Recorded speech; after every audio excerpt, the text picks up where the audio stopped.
People who take out their phones to record strangers who are having bad days. Why? I would also love to know. I'm a dwarf and I get random strangers filming me and taking photos all the fucking time. Whether I'm having a bad day or not, they are guaranteed to turn it into a bad day. Edit. Since this is getting a lot of attention, thought I'd share an interview with Eugene Grant, a columnist for The Independent who, like me, has achondroplasia and lives in the UK. It also shows some footage he took of assholes who pull this shit. Especially the ones that use filming you as a threat.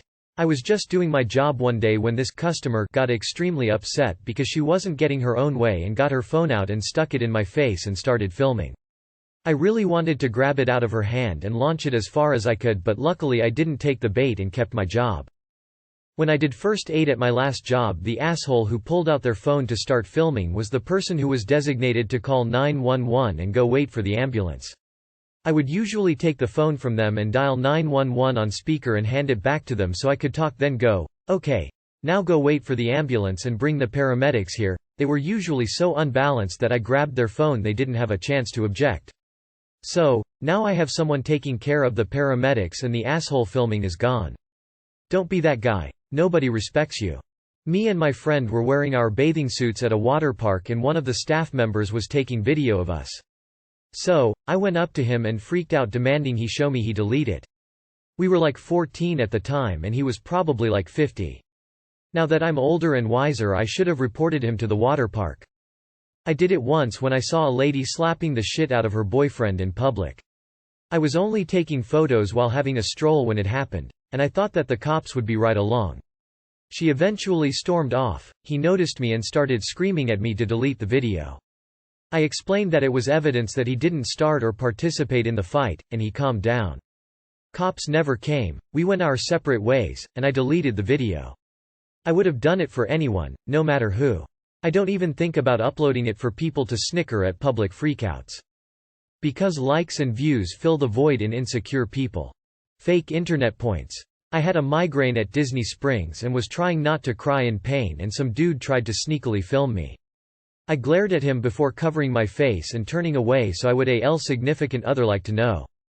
I'd like to ask this to the teenagers who filmed a close family friend's body after being hit by a train and then shared it on Facebook. His 14-year-old niece had to see it. I'm not an advocate for violence, but boy would I love to give one good slap across the face of the person who did that. I have never done this, but I assume the reason is because once the person's soul is captured inside your camera, you can harvest the dark energy from it for spellbinding purposes. Because people figured out that if your own life is shitty, you can feel better about yourself by seeking validation from others. I can see the merit of filming someone's bad day if they're talking it out on service industry workers, etc. Sort for controversial for the real answers, by the way. I saw some creep taking a video of a homeless woman in Seattle who was obviously having a bad day. I confronted him and his response is, "I'm sending it to my wife who is a nurse." Yeah right, dude. I'm sure she would appreciate all of the laughing you were doing while recording it. I'll never forget that. If you see something, speak up for someone who might not be able to. You're not allowed to have a bad day in public. It's an unwritten law. If you have a bad day, you have to hide it completely and pretend everything is fine. My wife and I came across a couple of people filming a man who was clearly having some mental trauma and coping with drug use. Police were attending and it was all good. My wife stands right in front of their cameras and causes a huge scene, calling them out for their shitty behavior right in their own videos and in front of a busy grocery store. As a confrontation avoider myself, I have never been so proud and amazed by her. She's great. Edit. This was in a smaller Canadian city. Not that we don't have policing issues ourselves, but not to the degree the States does. It was not an escalated situation by any means. The man was having an emotional breakdown, not acting super erratic. They walked away pretty ashamedly and there were plenty of witnesses around to not need video footage. One time I witnessed a car accident. A public domestic that transformed into the male hopping into a car and screeching away the wrong way down a one-way street into oncoming traffic and crashing at moderate speed. As the woman related to the male in the car collapsed at the side of the street weeping and screaming, I called the emergency services to get help. Out of 50 or more people on the street that day, only one person called 999. More than 20 people lined the road to film and gawk instead of help. I was a little sick of humanity that day. Bad days come and go, but WorldStar content is a thing of joy forever. If you do it to retail workers who can't retaliate or leave without losing their jobs, then fuck you and die. I've never understood why the first response to anyone else's tragedy would be to take out your phone and record it. Ex-deaf people of Reddit. What was the most underwhelming sound, respective to your expectations? My friend was deaf and he said the most underwhelming things were opening something carbonated, and a dog bark, and the most surprising things was lights not making noise and for some reason trees not making noise. My dad was born almost 2 months prematurely and it forever affected his hearing. He was easily 50 plus by the time he finally realized he needed hearing aids. I'll never forget being in the car with him stopped at a light, when I could see this annoyed look come across his face. "What's that noise? What noise? That clicking sound. What have you done to the car?" "You mean the turn signal? It makes a noise?" When my uncle got cochlear implants, he spent the whole next day wondering what this constant, obnoxious, ugly, noise was. After hours of searching, found out it was the clock ticking. He questioned why the hell it needs to make noise. I suppose without having it tuned out, it would be pretty annoying. On a happier note, when he first got them in, he cried with happiness when he realized his brother sounded different than the nurse.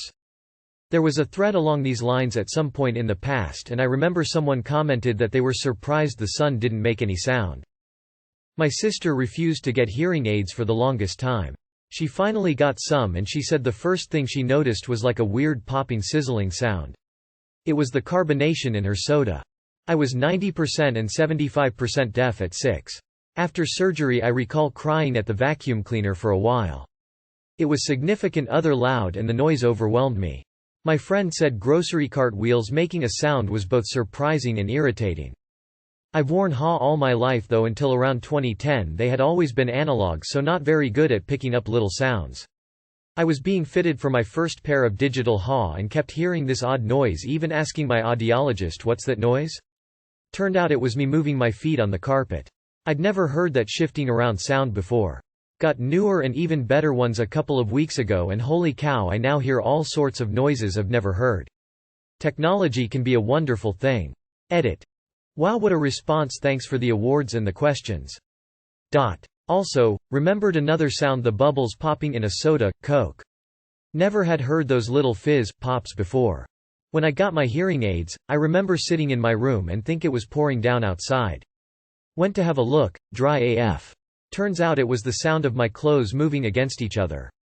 So overwhelming. Now, the silence is more anxiety-inducing, because I know that there's so many things around me that are happening and I don't know about them. I got hearing aids at 31. The sound of the refrigerator surprised me. I'm an engineer by trade and was trying to figure out why it made such a terrible noise, thinking it must be broken. Oh man. Where's that guy with the story about going to a deaf college and hearing everyone's insanely loud fucking with the windows open because none of them could hear and didn't realize how loud they were? I can't imagine the level of embarrassment one of those poor kids would have had if they'd gotten cochlear implants in the middle of the year. Not totally deaf, but when I got my hearing aids, I heard leaves crunching under my feet. I stood there and crunched them for a while, in awe. I got a Baha bone-adhered hearing aid implant this February. I'm 29F, moderately hearing impaired for the past 15 years.